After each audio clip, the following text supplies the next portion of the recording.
सोचें, एक school trip, तफरी, मजा, लेकिन ये ट्रिप एक भयानक ख्वाब में बदल गया। ये कहानी है दोस्ती की, मकबूलियत की ख्वाहिश की और एक ऐसी कदीम बुराई की जिसका सामना करने के लिए वो बिल्कुल तैयार नहीं थे। आइए जानते हैं कि स्कूल के इस ट्रिप पर ऐसी कौन सी खौफनाक हकीकत छुपी थी जिसने सब कुछ बदल दिया।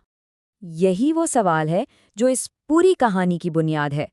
3 दोस्त एक एडवेंचर पर निकलते हैं, लेकिन वापसी पर सिर्फ एक। आखिर उस रात जंगल में ऐसा क्या हुआ? कहानी की शुरुआत होती है अगली सुबह से। आयुष वो अपने होटल के कमरे में जागता है, बिल्कुल बेखबर। उसे कुछ याद नहीं कि वो यहाँ कैसे पहुंचा। लेकिन जब वो बाहर कदम रखता है तो जो मंजर वो देखता है वो नाकाबिले यकीन हद तक खौफनाक होता है। पुलिस की रिपोर्ट तो सीधी सादी थी। 2 लाशें मिली, रोहन और अमान की। बचने वाला सिर्फ एक, आयुष। और मौत की वजह कत्ल। लेकिन ये तो सिर्फ सरकारी कहानी थी। इस रात की असल हौलनाक हकीकत वो कुछ और ही थी। लेकिन देखें, सरकारी रिपोर्ट एक तरफ और वहां के मकामी लोगों की कहानी बिल्कुल दूसरी तरफ थी। उनका कहना था कि इस जंगल में एक रूह भटकती है, एक ऐसी रूह जो बदला लेने के लिए किसी भी हद तक जा सकती है। अच्छा, तो इस पूरे वाक़ये को समझने के लिए हमें वक्त में थोड़ा पीछे जाना पड़ेगा। एक रात पहले, जब आयुष, अमान और रोहन तीनों दोस्त स्कूल में छा जाने के सपने देख रहे थे। उनका प्लान असल में पिछले साल के कुछ सीनियर्स से इंस्पायर्ड था। वो लोग भी रात को चुपके से करीबी झील पर गए थे और स्कूल के हीरो बन गए थे। तो बस इन तीनों ने भी सोचा कि मकबूलियत का यही शॉर्टकट है, यही कारनामा दोहराते हैं और स्कूल के लेजेंड्स बन जाते हैं। उन्हें क्या पता था कि ये ख्वाहिश उन्हें किस खौफनाक रास्ते पर ले जा रही है। और फिर उन्होंने वो फैसला किया जिसने उनकी जिंदगी हमेशा के लिए बदल दी। आधी रात का वक्त वो होटल से चुपके से निकल पड़े। मंजिल वही झील जो उन्हें खिड़की से नजर आती थी। ये एक ऐसा एडवेंचर था जिसके अंजाम का वो तसव्वुर भी नहीं कर सकते थे। तो देखें, रात 10 बजे वो होटल से निकले। पौने 11 बजे तक उन्हें लगा कि ये जंगल का रास्ता तो खत्म ही नहीं हो रहा। 11 बजे उन्होंने फोन निकाले, कोई सिग्नल नहीं था। यहां से घबराहट शुरू हुई और फिर ठीक 11:15 पर उन्हें एहसास हुआ कि रोहन उनके साथ नहीं है। वो गायब हो चुका था। रोहन को ढूंढते हुए उन्हें एक अजीब सी आवाज आई, जैसे कोई कुछ खोद रहा हो। जब उन्होंने झाड़ियों से झांक कर देखा तो सामने रोहन था, जमीन खोद रहा था। लेकिन जब वो पलटा तो वो रोहन नहीं लग रहा था। उसकी आंखें वो बिल्कुल काली थीं, जैसे जैसे वहां कुछ था ही नहीं।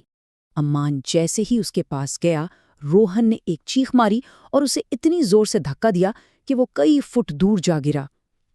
ये किसी आम इंसान की ताकत हो ही नहीं सकती थी।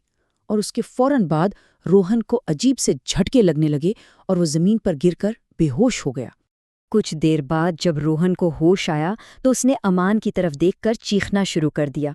आयुष ने जब अमान की तरफ देखा तो उसका सर नीचे झुका हुआ था। जब अमान ने सर उठाया तो अब उसकी आंखें बिल्कुल सियाह थीं। इससे पहले कि वो कुछ समझ पाते, अमान उठा और अंधेरे जंगल की गहराई में भाग निकला।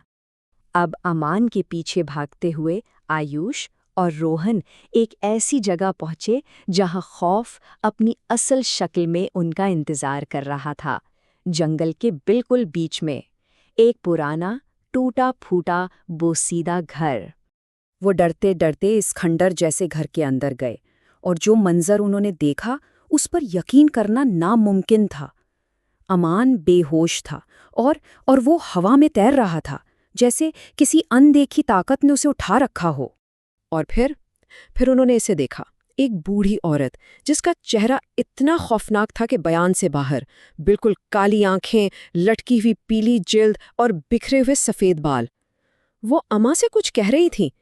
ये देखते ही दोनों की जान निकल गई और वो वहां से भागे। ये मंजर शायद उनके जहन से कभी नहीं निकल पाएगा।